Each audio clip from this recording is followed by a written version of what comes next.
மனசாட்சிக்கெல்லாம் தெரியாதா? உங்க மனசாட்சிக்கெல்லாம் தெரியாது? ஒரு மனுஷன் வந்துட்டு ஒரு பொண்ணோட விஷயத்தை வச்சு எப்படி அரசியல் நடக்கிறாங்கன்னு உங்க மனசாட்சிக்கெல்லாம் தெரியாது? என்ன மக்கள் மத்தியில மானத்தை சொல்லி பேரை கெடுக்கணும்? என்ன 20 வருஷமா இதே போராட்டமா? ஒரு கட்சியை ஒழிக்கிறதுக்கு எத்தனை பேரோட ரத்தம், எத்தனை வருஷத்தோட போராட்டம் இந்த கட்சி, எத்தனை பேரோட சாவு, எத்தனை பேரோட உயிரிழப்பு, எத்தனை பேரோட கண்ணீர், எத்தனை பேரோட தியாகம் இந்த கட்சி. இந்த ஒரு தலைவர் அழிச்சுட்டா ஒருத்தரா வெளியில கூப்பிட்டு நீங்க எல்லாம் பண்ணிடுவீங்கல்ல. இவர் ஒருத்தர் அழிச்சுட்டு என்ன 1000 பேர் வருவாங்க. அது இல்ல பிரச்சனை. அவர் ஒருத்தர் உண்மையா நிக்கிறாரு.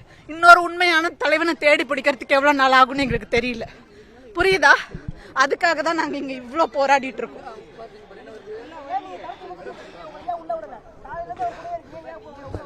அததான் நானும் கேக்குறேன். நான் என்ன வெடிகுண்டா வச்சிருக்கேன், துப்பாக்கி வச்சிருக்கிறேன்? என்னோட அப்பாவோட அந்த சகாப்தம் முடிஞ்சு போச்சு.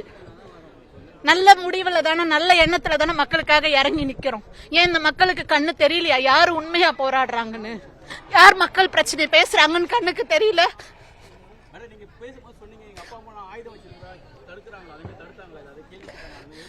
கேள்வி கேட்கறது இல்ல. இத்தனை பேரை விட்டவங்க என்ன மட்டும் ஏன் தடுக்கிறீங்க?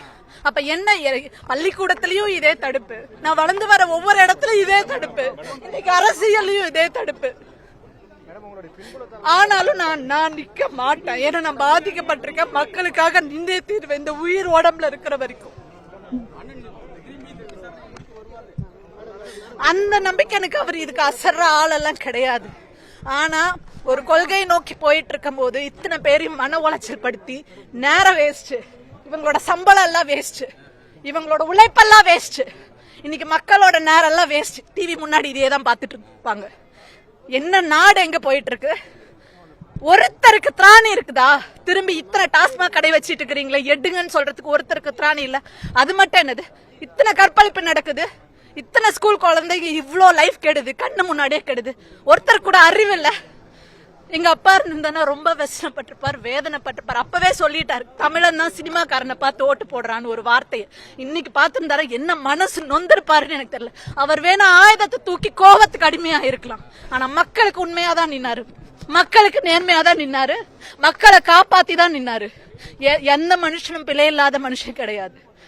இதே இத்தனை வருஷமா ஆண்டுட்டு இருக்க ஒவ்வொரு தலைவரையும் போய் அவங்களோட ஒவ்வொரு ஸ்டோரியும் நோண்டுங்க. உங்க மனசாட்சிக்கு தெரியாது யார் என்னென்ன பண்ணிருக்காங்க, யாரோட ஹிஸ்டரி என்னன்னு தெரியாது.